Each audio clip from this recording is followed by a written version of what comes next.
In this video, you learn why 99% of people fail in life and in business. 99% of people are not willing to do what it takes to make their dreams come true.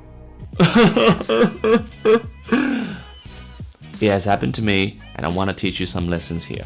My name is Quang Huynh, your line marketing coach, and in this channel I'll teach you how to make $100,000 in 12 months as a coach. But before we talk about success, let's talk about failure. Let's go. Virat Kohli once said, "Success is routine, and routine has to be boring. There is no way out."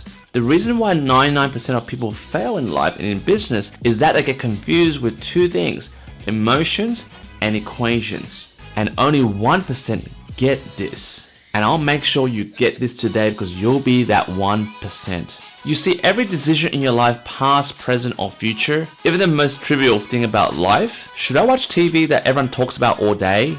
Should I watch that Netflix series that my friends are all yapping about? Or should I go work on a project that will give me productive results in the long run, but it's kind of boring? You see, these two decisions that you gotta make, you can either choose emotion or equation. If you go by emotions, you most likely choose the most entertaining, easy, and most laziest road to take, which is to watch TV or Netflix that your friends are yapping on about. But by going by equation, which is the rational side of our brain, you would then evaluate how does watching TV benefit you as a human being or as a person?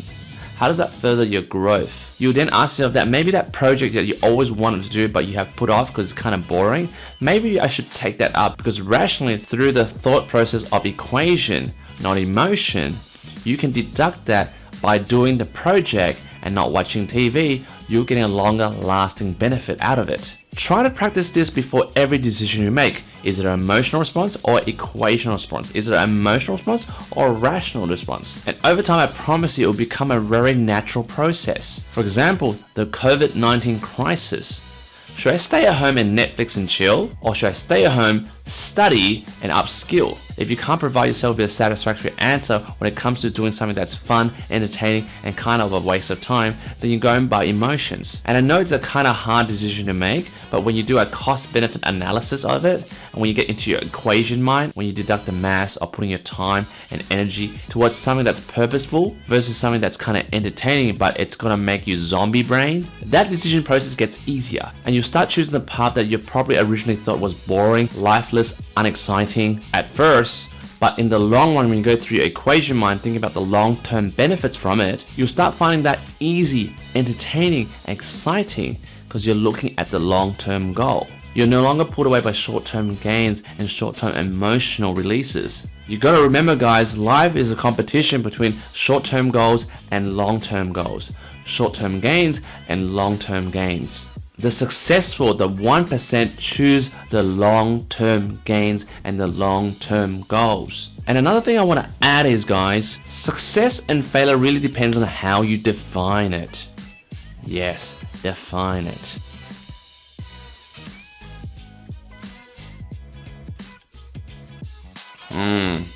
Yeah.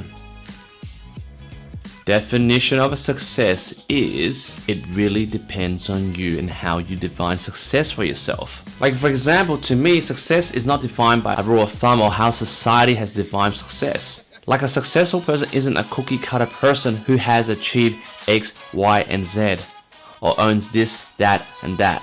For example, has a house, has a car, has multiple university degrees, or a high-paying job. It all depends on your perspective.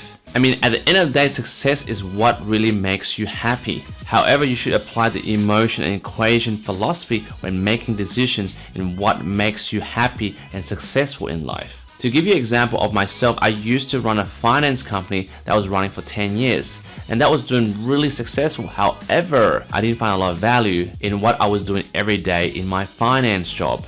I mean, I ran my own business, but I was literally looking at numbers, finance options, loans, property. And that's how I transitioned into a marketing coach. And I call myself a line marketing coach because I like to roar. I like to express myself through speech and through speaking on video. And that's where I come alive. And that's how I inspire a lot of my clients right now to also become lions. And that has become my mission.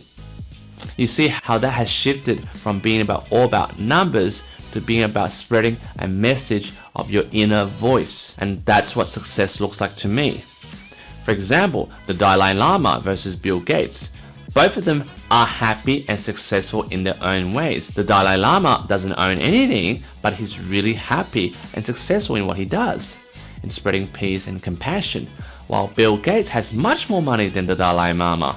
However, his success is based on his profit and loss, his balance sheets, his shareholders, his share prices, both different criteria of success, however both are still happy. So while there's no precise way to define success and failure, I can say that 99% of people fail because they give up on the last mile of what they are doing. Depending you want to be a monk or depending you want to be an entrepreneur, whatever it is, there's always going to be obstacles that stop you from achieving your success or your goals. Generally, I call it the last mile concept. For example, when you've been running and running and running towards your goal, it's only the last mile that people always give up. People always do the 99%, but the last 1%, they just give up because it's the last leg of the run and they're getting tired. A lot of people will lose hope and patience, and then they discontinue making further efforts to achieve their goal. And you know, a lot of people chicken out on the last leg of the run.